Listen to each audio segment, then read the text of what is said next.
Okay, in this video we're going to talk about how to take measurements and do some calculations um, with circuits. So let's get this screen bigger here. Okay, so when we're measuring voltage, we're going to use a measuring device called a multimeter. And all multimeters are pretty similar, but their locations of where things are located are different. So this may change depending on what our multimeters look like. But this one, there's a voltage range right here. So we'll use one of these settings for voltage. And we need to know approximately what our voltage output of our power source is, so we can pick the appropriate one. So once we know approximately what the voltage is, anytime we, so here we can see closer up, it's set to the lowest value. Anytime we measure voltage, it's going to drop across a component. So we want to measure with one probe on this side and one probe on the opposite side of whatever component we're measuring. So if I want to measure the voltage drop across the switch, then I would put my probe on either side. Same thing with my resistor, the light, and then you saw the first one for the battery. If I wanted to measure the battery, I'd measure the voltage before and after the battery. And just a quick reminder, voltage is measured with volts, current with amps, resistance with ohms, and we can measure pretty much all three of those using our multimeters.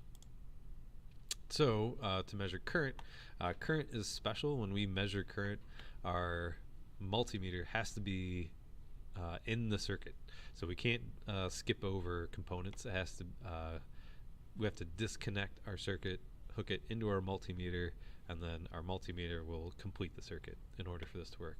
And same thing with our voltage. When we set for current, we're going to look for amps, and we need to have an approximate idea of what our current is so we can set it to the appropriate value. So here we disconnect our circuit, put our multimeter in between, and then we can make a measurement about the circuit. The resistance, we're going to measure in ohms, and again there's a space or a specific spot where we can measure resistance, and it's measured across the component being tested, but the power must be off, or the battery has to be removed from the circuit. So we take the battery away, and then we measure across. The reason why we do that is the multimeter is going to provide electricity to send it through, and then that way it'll measure how much it's getting on the outside. If we leave the battery hooked up, it may burn our multimeter, like literally, or just break it, but it wouldn't give us a good measurement either way. So just like voltage, we'll measure across whatever object with our battery disconnected. So here is something called Ohm's law. So Ohm's law is a relationship between the voltage, the current, and the resistance.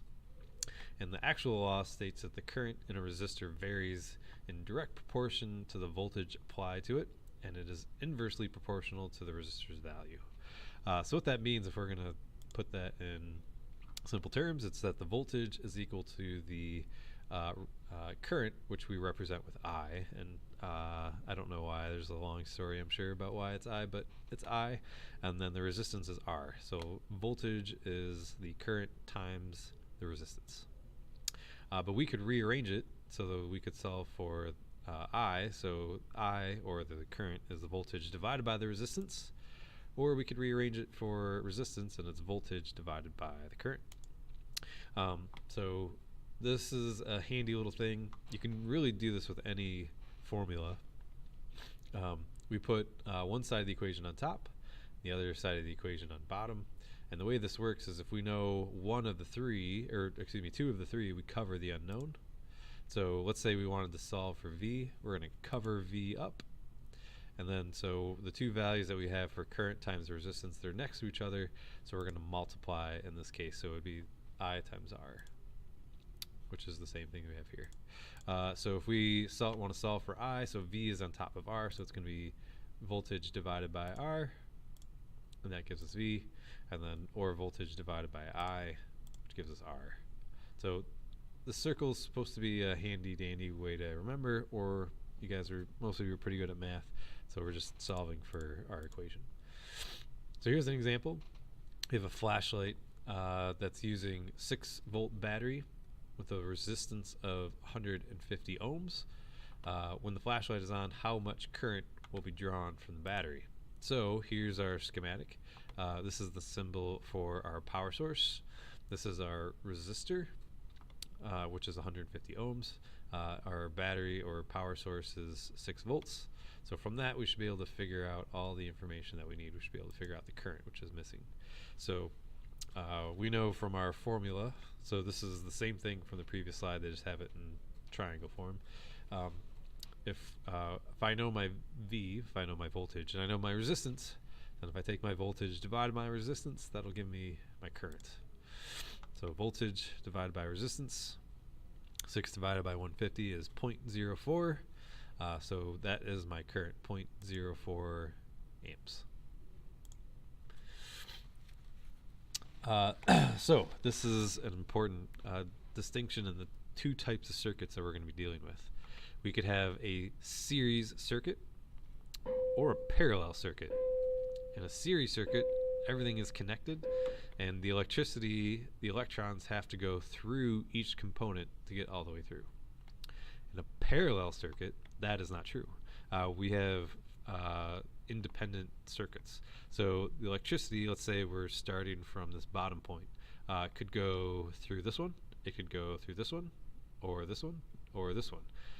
So the big distinction in a series circuit, this would be like your Christmas tree lights where one light bulb goes out and they all go out.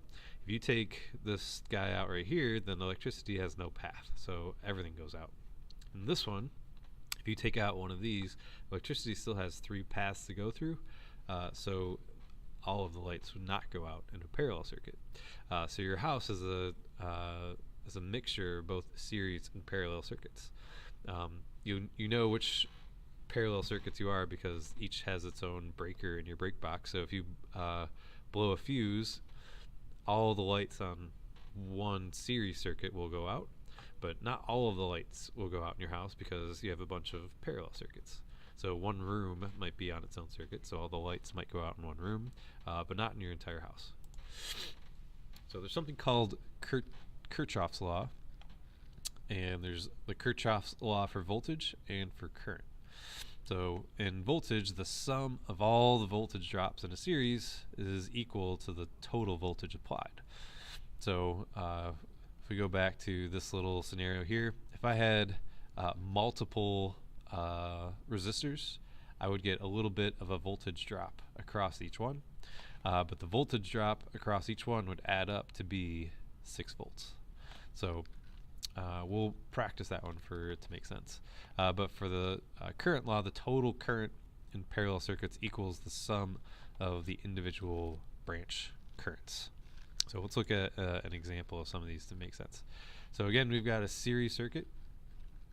In a series circuit, if the path is open anywhere in the circuit, the current stops flowing. So when they say open, that means that we disconnect something. So if I disconnect a light bulb, now there's no way for the electrons to get from one end of the battery to the other, so the circuit goes out. I'm going to do a second video for calculations so some of these calculations get a little more in depth. It looks really scary, but it's not. So there will be a third video coming up for how to do our calculations.